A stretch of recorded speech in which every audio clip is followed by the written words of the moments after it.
반갑습니다. 메르하바, 나스스누스. 터키 말로 안녕하세요라는 인사예요.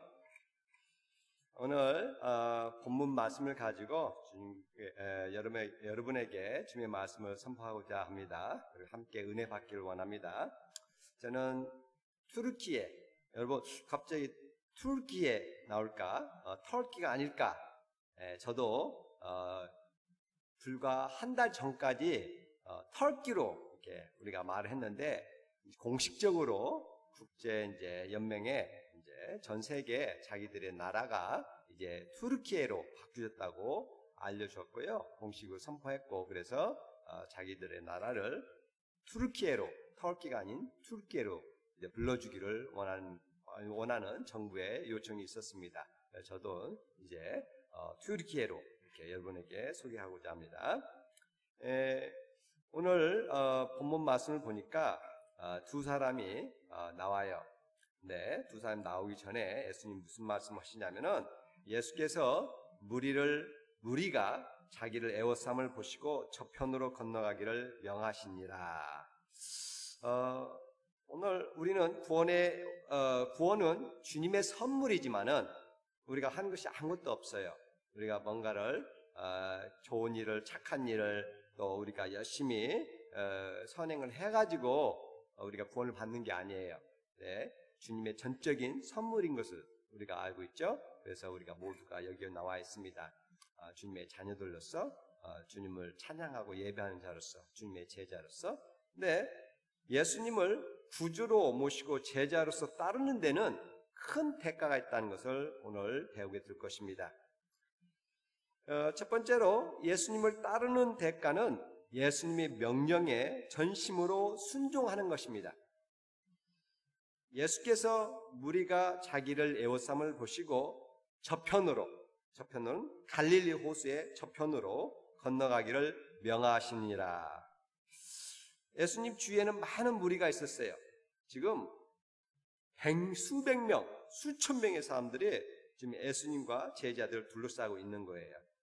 근데 예수님은 저편으로 가자고 했을 때 이 무리들 보러 자, 다 같이 나를 따라와라 한 게 아니고, 예수님의 말씀에 순종할 제자들에게 이 말씀을 명하시고 있는 거예요. 그분은 오늘도 이렇게 전심으로 자기의 말에 순종하며 따르는 제자들을 찾고 계셔요. 그런 예배자들을 찾고 계십니다. 그런데 군중들은 어떤 의도가 있었을까요? 그곳에 있는 군중들은, 예수님 주변에 애워싸고 있었던 군중들은, 그들은 예수님이 말씀하는 것에 대해서 순종하는 마음이 있는 게 아니라, 혹시나 자기들이 원하는 것을 또 예수님이 들어주고 그에 따라가지고 예수님이 허락해주고 축복해주기를 바라는 의도에서, 예를 들어서 하나님 말씀을 듣든지 아니면 자기들의 병 고침을 받는든지 여러 가지 의도들이 있었겠죠. 근데 그들은 예수님의 말씀에 순종하고자, 전적으로 자기 삶을 헌신하고자 하는 사람들은 그렇게 많지 않았던 것 같아요. 그래요. 우리는 대부분의 우리들은 다른 사람이 이걸 하길 바랍니다, 저걸 하길 바랍니다, 이거 해, 저거 해, 저기가 이루어 하는 말에 대해서 우리가 알레르기가 있어요. 우선적으로 우리가 거부하는 마음이 생긴다는 말이죠. 근데 우리 예수님은 우리들한테 전적으로 이래라 저래라 명령할 권리가 있어요. 그분은 자기의 핏값으로 우리를 사셨기 때문에, 그분이 우리의 구주시기 때문에, 우리의 왕이고 하나님이시기 때문에 그렇게 우리에게 말할 권리가 있다는 거예요. 여러분, 구약을 보시면은 우리 아브라함이 몇 세 때 자기 본토를 떠나고 가족을 떠났는지 아세요? 이제 나이로는 이제 70대 전이지만 75세 때 이제 하란을 떠나게 되는, 이제 그 창세기 12장에 나와요. 그러면 75세 때 이제 가나안 땅으로 가게 됐어요. 갈 바를 모른다고 했어요. 그래도 주님이 말씀하셨기 때문에 순종했어요. 또한 자기 외아들, 아닌 자기 부인 난 이삭을 갖다가 희생양으로 제사를 드려라, 그를 잡아서 죽여서 나에게 바쳐라 했을 때 도무지 인간적으로는 이해가 안 갔잖아요. 그래도 부활에 주님을 믿고 그가 순종을 했을 때 또 하나님께서 마땅한 희생양을 보내주고 이삭은 살게 됐어요. 그렇죠? 그래서 이게 믿음의 발걸음으로 순종했을 때 하나님께 크게 역사했어요. 노아는 어떻습니까? 노아는 몇 세 때 하나님이 나타나셔가지고 이 방주를 지으라 하셨습니까? 500살 때. 야, 참 대단한 믿음이에요. 그리고 그때는 비가 안 왔었어요, 여러분.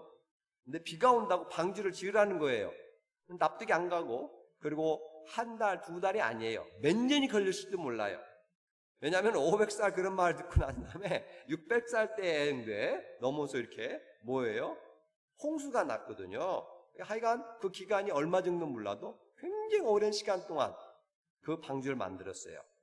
이게 다 순종을 했기 때문에 그 홍수에서 살아남을 수 있었어요. 제 아내가 저보다도 줄기에 간 지가 선배예요. 93년도에 갔어요. 거의 이제 1년 지나면은 이제 30년째가 되죠. 작년 28세, 만 28세 때 28살 됐는데 선교사로 간다고 막 이제 선포를 했어요. 이제 홀로 계신 어머니한테. 그리고 주변의 사람들한테, 가족한테, 친척들이. 그랬더니 첫 번째는 저희 장모님 되실 분이 적극적으로 반대를 했어요. 나는 네가 예수님을 제일 잘 믿기 때문에 우리 가정에서 나는 너와 살기를 원해. 네가 시집을 가가지고 행복한 가정을 이끌기를 바래. 그리고 다른 식구들도 친척들도 주변에 있는 사람들도 다 반대를 했어요. 그래도 자신이 15살 때부터 예수님을 믿고 예수님께 헌신했을 때 하나님께서 성령께서 세미한 음성으로 너는 나의 종이 되고 선교사가 될 것이다. 거기에 대해서 15살 때부터 계속해서 그 방향으로 하나님께서 문을 열어주시고 28살이 됐을 때 단기로 2년 정도를 이제 복음기동대라는 Operation Mobilization이라는 단체에 속해서 터키로 가게 됐어요. 그래서 자기가 기도를 했어요. 제 아내가 주님 나에게 두 가지를 허락하신다면은 이게 정말 하나님의 지금 말씀인 줄 알고 저는 순종하겠습니다. 두 가지가 하나는 결혼이었어요.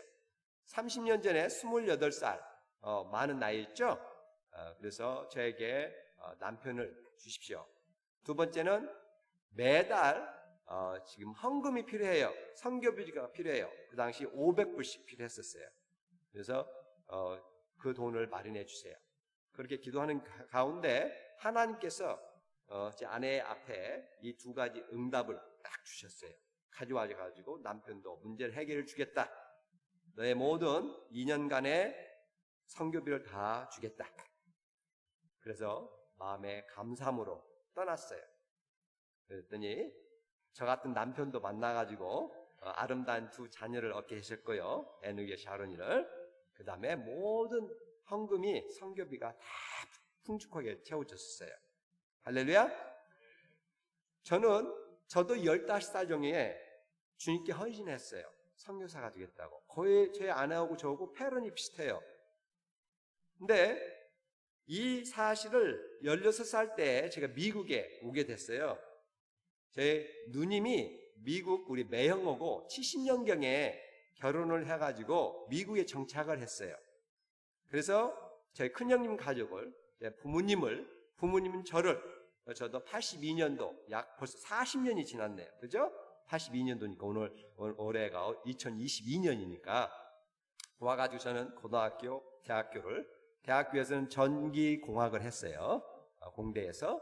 그 다음에 이제 대학원 갔는데 제가 고등학교 때 주님이 제가 15살 때 중학교 때 이제 헌신한 것을 상기시켜 주셨어요.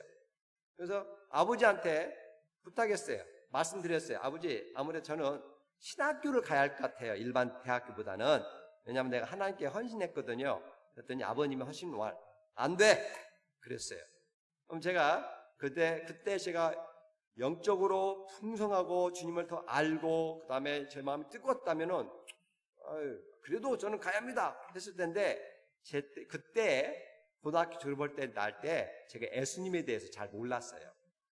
제 신앙이 정말 어렸어요. 어린 신앙이었어요. 그래서 또 부모님이 안 돼 하니까 부모님이 저 때문에 미국에 왔는데 아버님 부모님이 저 때문에 지금 미국 와서 저를 초청했는데 그래서 제가 이제 효자는 아니지만 그래도 아버님과 함께 불효는 안 하겠다. 그래서 아버님 원하신 대로 일반 대학을 가게 됐고 이제 정기공학을 했죠.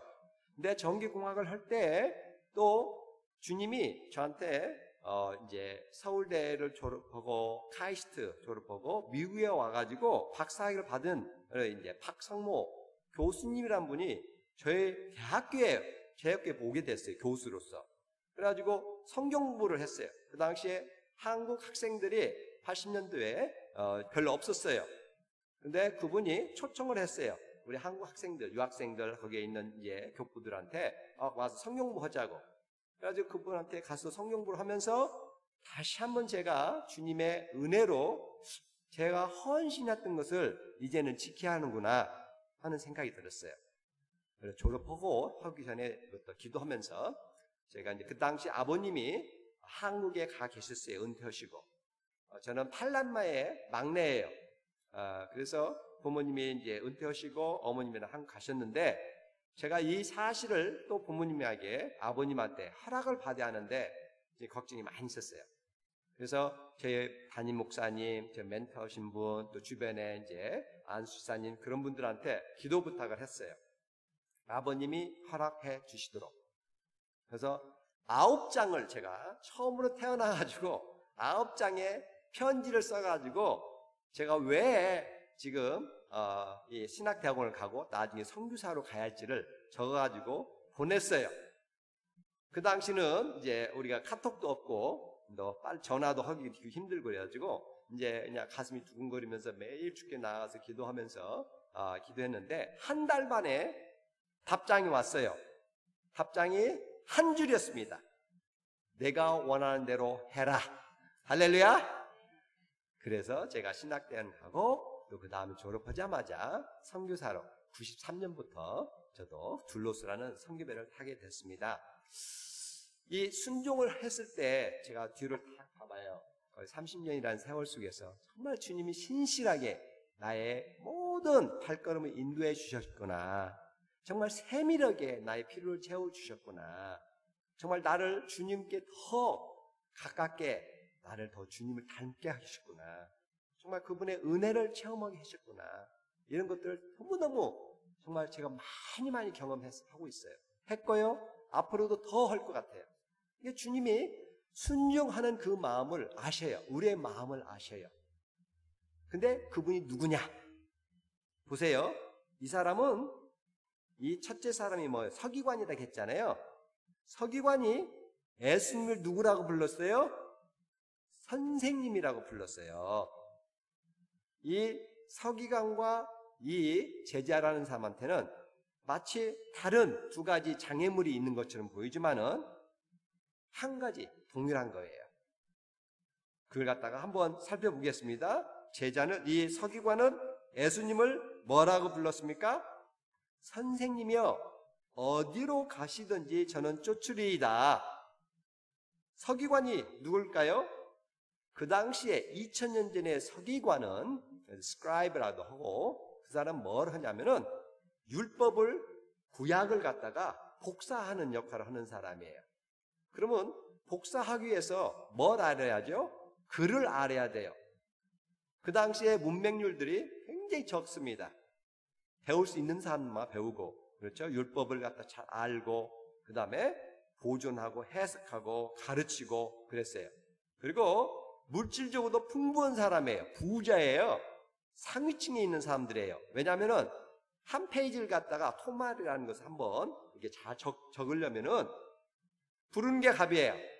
부자 사람이 자기가 그 토말처럼 오늘처럼 이렇게 책이 있는 것도 아니고 전산 이 컴퓨터에 있는 것이 아니잖아요. 그 가죽들도 비싸고요. 그래서 그 하나 복사하는데 굉장히 정말 정성을 다 들여가지고 하기 때문에 한 장 지금 말하면 한 몇백 불씩 받을 수 있었어요. 그러니까 굉장히 부자였죠. 그리고 주변의 사람들한테 덕망이 있는, 왜냐하면 율법 학자이기 때문에 그런 사람이 있는데, 왜 이 사람은 예수님을 선생님이라는 호칭을 했을까요? 그는 예수님의 아이덴티티, 그분이 진정으로 누구신가를 잘 이해를 못하고 있었던 거예요. 그렇죠? 그저 뛰어난, 자기보다 훨씬 정말 하나님 말씀 잘 이해하고 해석하고 가르칠 수 있는 율법학자로 본 거예요. 그렇죠? 예수님이 제자들에게 질문한 적이 있어요. 기억하시죠? 사람들이 나를 누구라고 하느냐? 어떻게 나에 대해서 알고 말하고 있느냐? 어떤 사람은 선지자, 어떤 사람은 율법 학자, 예언자, 치료자, 위로자, 그죠? 해방자, 이런 식으로 생각했단 말이죠. 그래서 예수님이 제자들에게 물어봤어요. 너희들은 나를 누구라고 생각하느냐? 여기에 앉아 계신 여러분, 정말 예수님을 누구라고 생각하세요? 정말 중요한 질문이에요. 여러분이 예수님에 대해서 정말 정확한 답을 해줄 수 있는 그런 위치에 있어야 돼요. 어디를 가든지 간에, 누구하고 얘기하든지 간에, 나의 예수님은 이런 분이다. 그렇게 자신 있게 여러분이 말할 수 있어야 하는 것입니다. 이때 예수님께서 말씀하셨어요. 예수께서 이르시되 여우도 굴이 있고 공중의 새도 거처가 있으되 오직 인자는 머리 둘 곳이 없다 하시더라. 여기서 우리가 주목해야 할 단어가 있는데 인자라는 단어예요. 인자가 보통 말하면 사람의 아들, 그죠? 인자. 그렇게 하지만은 예수님이 자신에 대해서 인자라고 할 때에는 예수님이 다니엘서 7장 13절 14절 말씀을 인용하고 계신 거예요. 보세요. 내가 또 밤 이상 중에 보았는데 인자 같은 이가 하늘 구름을 타고 와서 옛적부터 항상 계신 자에게 나와 그 앞에 인도되되 그에게 권세와 영광과 나라를 주고 모든 백성과 나라들과 각 방황하는 자로 그를 섬기게 하였으니 그 권세는 영원한 권세라. 옮기지 아니할 것이요 그 나라는 패하지 아니할 것이니라. 보면은 이 인자는 오실 메시아, 구세주, 영원히 다스릴 통치자 하나님이를 상징하고 있는 거예요. 그래서 이 예수님이 인자가 머리 둘 곳이 없다라고 이 서기관한테 말할 때는 네가 나를 선생으로만 알고 있는 것 같은데 오해다. 나를 따라올 때 나의 제자가 되려면은 내가 구세주요 왕이요 하나님인 것을 네가 인정하고 굴복하고 명령에 순종하면서 나를 따라와라, 이런 말이에요. 그리고 나의 갈 곳은 내가 생각하는 그 명예를 얻기 위한 환호성을 외치는 많은 사람들 무리 속에 있는 그런 자가 아니라 나의 갈 길은 십자가의 길이라는 거예요. 그 영광의 주님이 하늘에서 그 보좌를 내려놓으시고 구유관에서, 구유에서 태어나셨어요. 그분은 늘 인생의 나그네로 사신 분이에요. 그분의 진정한 집이 어디예요? 천국이에요. 그렇죠? 그래서 그분은 늘 이 세상에서 정말 머리를 둘 곳이 없는, 거처가 없는 3년 이상을 갔다가 제자들과 곳곳에 다니면서 이슬 속에서, 그렇죠? 밤에 저 산에서도 기도하면서 배고픔 속에서 목마름 속에서 눈물을 흘리면서 하나님 아버지께 간구하면서 그런 십자가의 길을 걸으셨고 마침내는 우리들을 위해서 자기 몸을 완전히 자기 것을 모든 것을 다 주시고 십자가에 매달려서 죽으시고 부활하신 분이에요. 할렐루야. 이런 십자가의 길을 말했을 때 이 서기관은 질렸을 거예요. 그래? 그런 희생을, 그런 대가를 내가 지불해야 돼? 여러분은 어떻습니까? 주님은 어떤 것을 여러분들한테 요구하고 계십니까? 오늘 정말 이런 주님을 알고 주님이 야, 너 나를 따라오고 싶어? 나의 제자가 되고 싶어? 그러면은 나에게 전적으로 내 삶을 바쳐 순종해. 그렇게 요구하고 계신다는 것입니다. 그리고 우리가 갈 길은 십자가의 길입니다. 고난의 길일 수도 있습니다. 그 환호성에 있는 그 영광의 길이 아닐 수도 있습니다. 여러분의 평안보다도 안정된 삶보다도 우리 예수님이 먼저 와야 합니다. 그분의 말씀에 순종해야 한다는 것입니다. 저희들이 벌써 이제 5년 만에 안식월로 지금 미국에 와 있어요. 5년 만에 왔는데 총회라는 것이 있어요. 우리 교단에 1년에 한 번씩 하는 총회가 있습니다. 죄송합니다. 물 좀 마시겠습니다.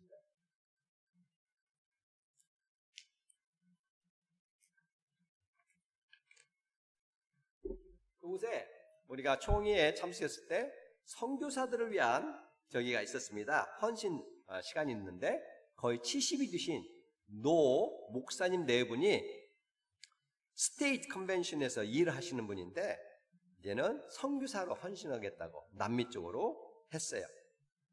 70세 정도 됐으면 이제 할 거 다 했다. 또 하나님의 종으로서 목회도 하고 또 교단의 일을 갖다 도와줬으니까 이제는 은퇴해도 될 나이잖아요. 근데 이제는 우리 삶을 좀 더 드려야겠다. 내려놓고 또 내려놓아야겠다. 그것은 우리 남은 생애를 정말 복음을 전하는데 헌신하겠다. 그래서 그런 분도 있었어요. 제가 파송된 이제 저를 파송한 교회는요, 순교자가 있는 교회예요.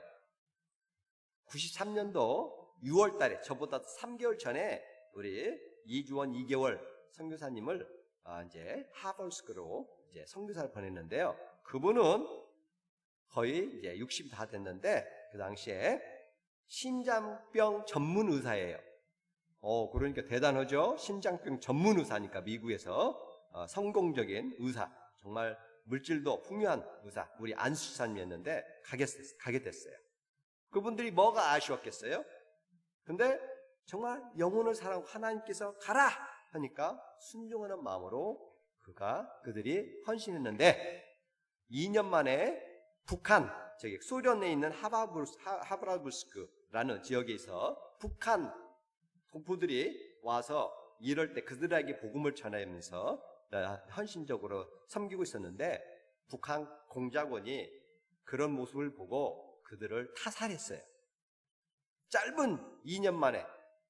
그게 저희들은 쇼크했어요. 저도 둘러서 타고 다니면서 그 소식을 접했을 때 너무 슬펐어요. 근데 그분들이 죽어가지고 어떤 결과가 났냐면은 한 알의 씨앗이 땅에 떨어져서 어떤 많은 열매를 맺는 거예요.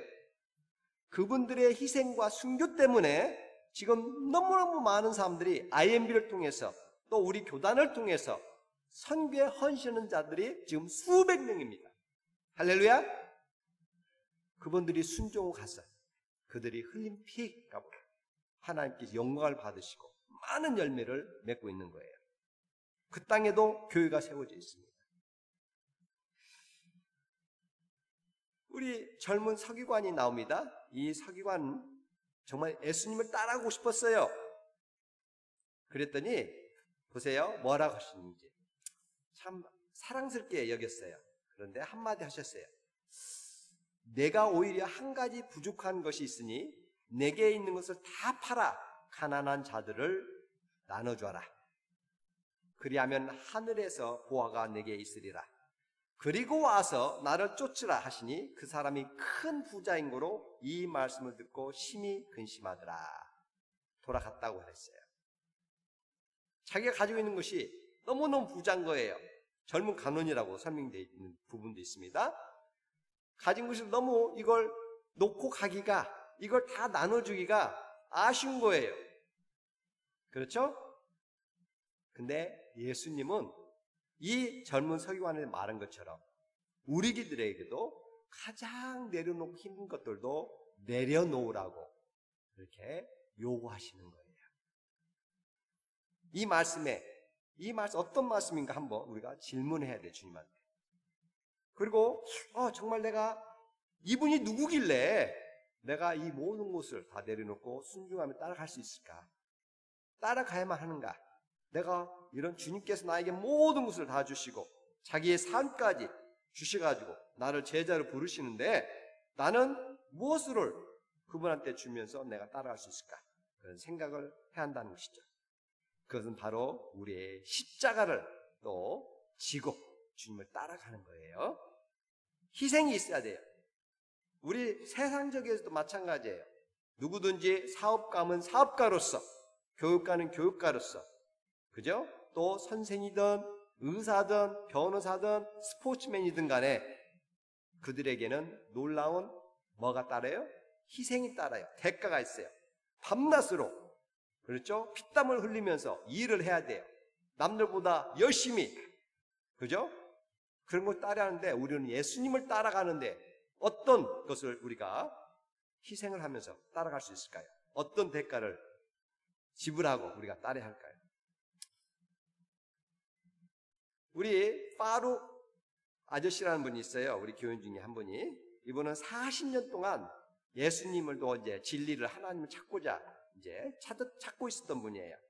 이분은 중소기업의 사장님이었는데 외국을 자주 갔었어요. 특별히 유럽에 가서 살기도 하시고 그런 분인데 교회에 대해서 이제 소개받고 예수님에 대해 소개받고 신약 성경도 소개받았는데 이분이 확실하게 마음을 정하지 못했어요. 근데 이제 팬데믹 때문에 이제 토리를 락다운하는 시간이 있었거든요. 지난 2년 반 동안, 그죠? 거의 3년 되네요. 근데 이 기간 동안에 사업도 접고 이분이 74살이에요, 지금. 이분이 성경을, 신약을 읽기 시작했어요. 읽으면서, 야, 정말 예수님이 진리야. 내가 이분한테는 삶을 내가 이제 맡길 수 있겠구나. 나도 교인이 되고 예수님을 따라야겠다. 결심했어요. 그러고 나서 열심히 이제 컴퓨터를 통해서 어느 교회가 좋은가 알아봤어요. 지난 8월 달에 저희 교회에 찾아왔어요. 근데 이분이 사시는 곳이 1시간 반 이상 가는 곳에 있어요. 이스탄불은 유로피언 사이드 이스탄불이 있고 에이지언 사이드가 이스탄불이에요. 있어요, 두 군데. 그래서 이제 보스포러스 해협이라는 곳을 이제 버스를 타든 이제 지하 이제 말마라를 타고 가든지 배를 타고 오든지 해야 돼요. 네, 이분이 1시간 반 이상을 타고 이제 와가지고 내가 어떻게 하면은 예수님을 잘 믿고 어떻게 하면 침례받고 내가 주님을 따를 수 있겠는가 하고 질문을 했어요.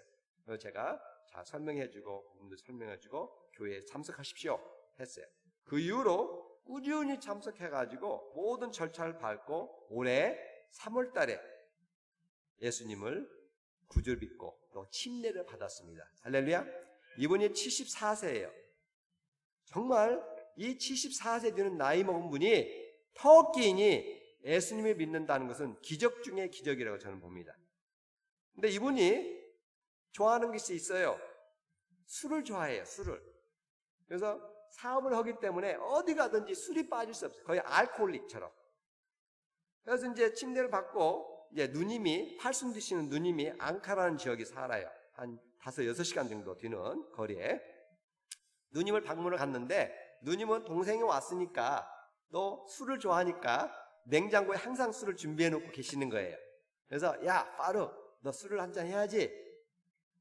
그때 파루 우리 이제 형제님이 누님한테 이런 말씀을 했어요. 누님 나는 이제 예수님을 믿는 사람입니다.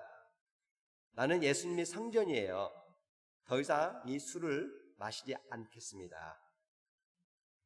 이분이 지금은 매일 아침에 묵상하면서 약 60명의 리스트가 있어요. 카톡처럼 그런 방에 왓삽이라는 것인데 거기에 매일매일 자기가 이 말씀을 묵상한 다음에 성경 구절들을 갖다가 60명에 되는 자기 친척들에게 가장 친한 친구들에게 매일 전달하고 있습니다. 할렐루야. 주님께 온전히 순종하는 삶이 주님을 기뻐하는 삶인 것입니다. 이분은 알고 있는 거예요. 그래서 자기 삶을 온전히 주님께 맡기고 이렇게 성장하고 있습니다. 지금 나이는 있지만 정말 정정해가지고 정말 많은 분들에게 영향을 미칠 수 있을 것 같아요. 그래서 기대해 주길 바랍니다. 이 두 번째 제자라는 사람 나오는데 이 제자는 예수님을 주라고 그랬어요. 예수님이 누군가를 알아요. 구주인 걸 알아요. 하나님의 아들이고 구세주인 걸 알아요. 메시아인 걸 알아요. 하지만 뭐라 하겠어요?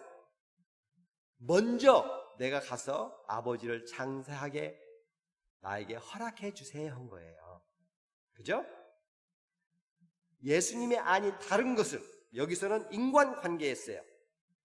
최우선의 자리에 놓고 있었던 거예요. 예수님은 가라고 명령했는데 예수님께 주님 말씀보다 주님의 명령보다 주님보다 먼저 내가 다른 일을 하겠습니다 라고 지금 말을 하는 거예요. 그렇게 나오는 거예요. 과연 우리의 삶은 예수님의 제자로서 어떤 것이 우리 삶 속에 최우선의 자리에 있나요? 물어봐야 합니다. 여기서 죽은 자를 장사하게 하라 상어잖아요.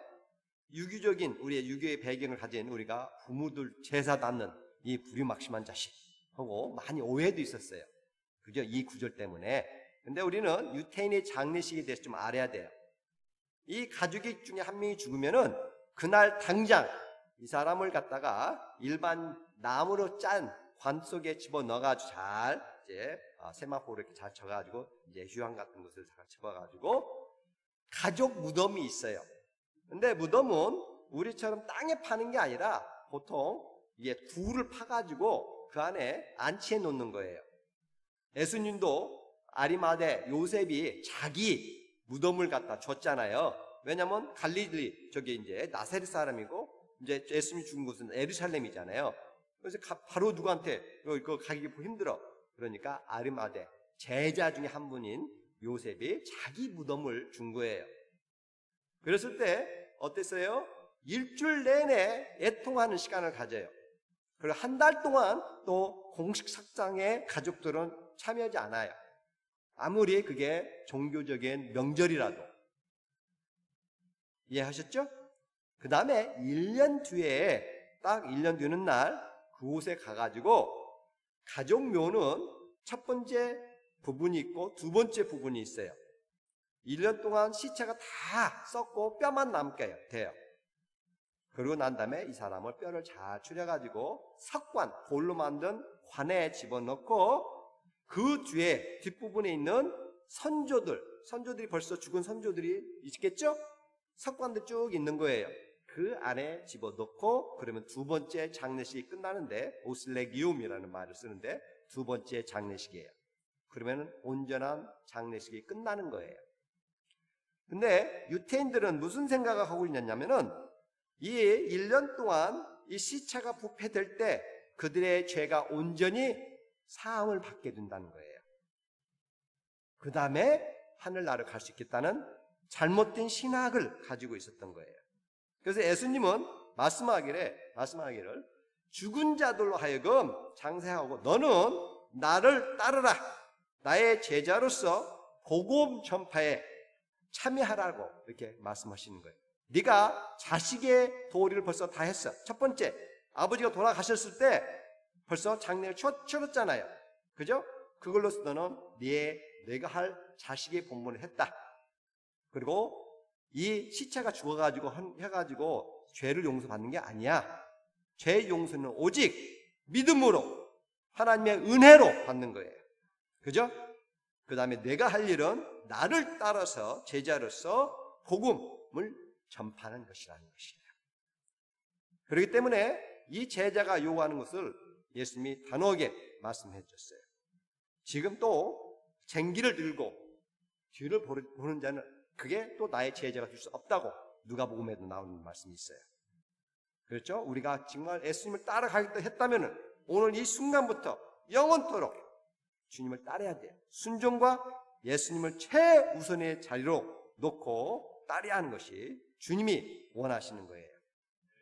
일제시대 때 여러분 잘 아는 손양원 목사님이 신사 참배를 거부하셔가지고 1년 7개월 동안 여수에 있는 감옥에 있었어요. 유치장원에 있었어요.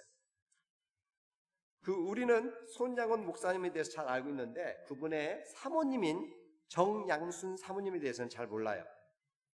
네, 정양순 사모님이 목사님이 그 감옥에 가 있는 동안 혼자 예양원, 나병 환자의 치료는 또 돌봐주는 예양원을 홀로 돌봐주고 있었고, 홀로 돌봤고, 기도하는 분이었어요. 보통 자기 남편이 감옥에 가 있으면은 어떤 기도를 할까요? 주님, 빨리 우리 손양은 목사를 빨리 이제 나오게 도와주세요.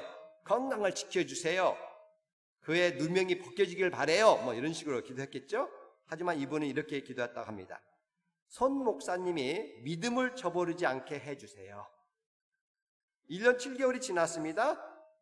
이 기간 동안 아직도 신사참배를 거부하니까 이 순천, 여수 신천지 그 형무소에서 서대문 형무소로 옮겨가게 됐어요.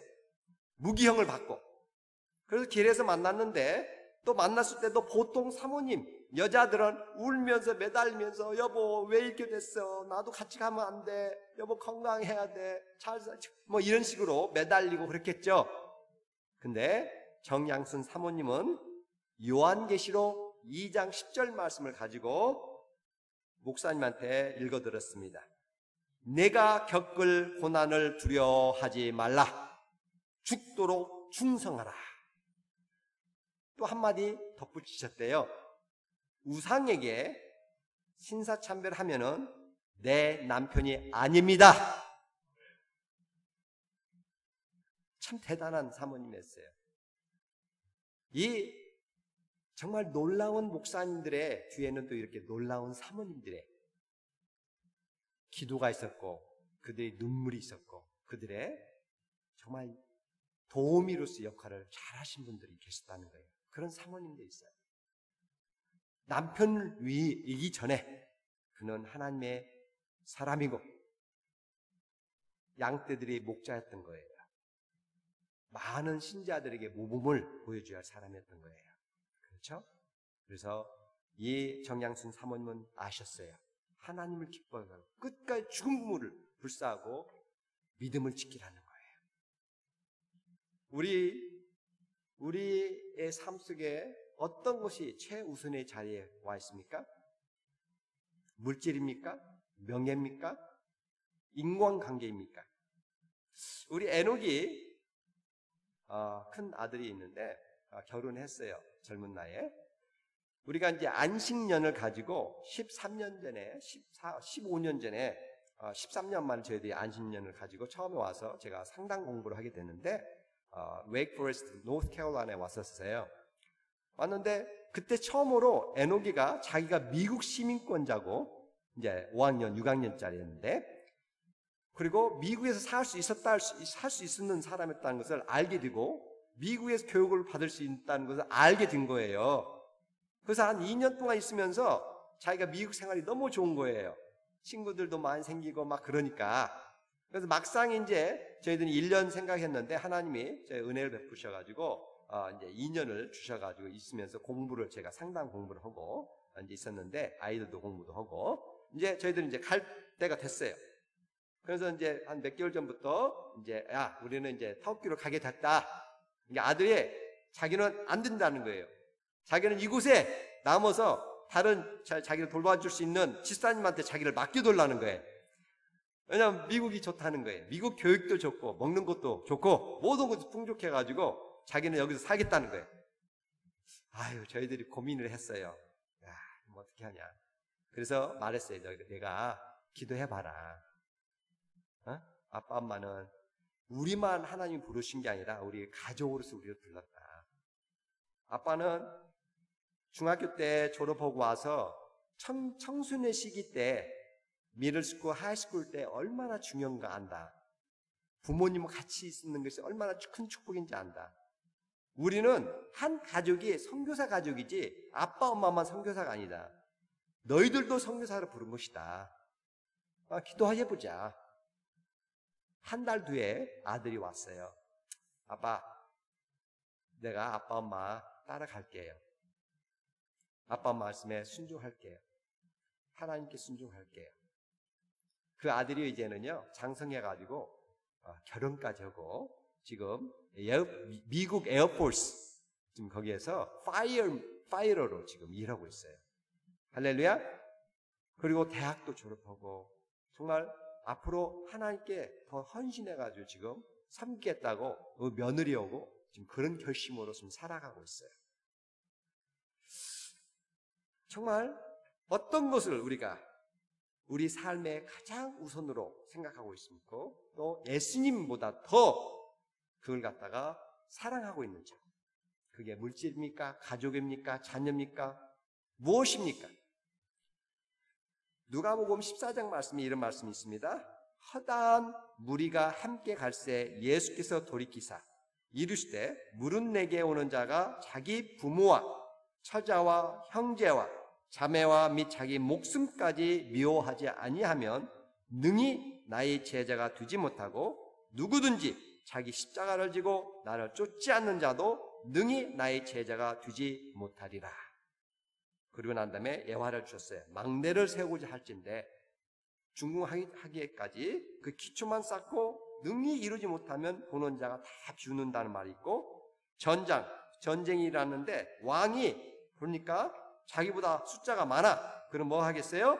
먼저 가가지고 화해를 해야 하잖아요. 이런 것처럼 이와 같이 너희 중에 누구든지 자기의 모든 소유를 버리지 아니하면 능히 내 제자가 되지 못하리라. 예수님은 확고하셔요. 여러분 정말 예수님을 따르기로 결심했나요? 예수님이 제자인가? 그걸 선포할 수 있나요? 그렇다면 여러분은 온전히 자기의 모든 것을 바쳐서 예수님께 순종하는 사람이 되어야 합니다. 그리고 그분만이 모든 것 위에 최우선으로 우리 삶의 넘버원 프라이어티 가지고 그분이 모든 것보다 가장 큰 사랑을 받으실 분이고 경배를 받으실 분이 되어야 합니다. 그렇기 때문에 예수님을 따르는 것은 신중한 것입니다. 여러분이 잘 고민하고 생각해야 하는데 이 말로만 하는 걸로 안 돼요. 실천이 중요한 거잖아요. 우리는 두 사람의 결과를 모릅니다. 이 서기관이 어떤 결정을 했는가 몰라요. 또 이 제자가 어떻게 또 결정을 내렸는지 몰라요. 하지만 여러분과 나는 우리들의 이야기의 끝, 우리 삶의 끝을 우리는 대충 압니다.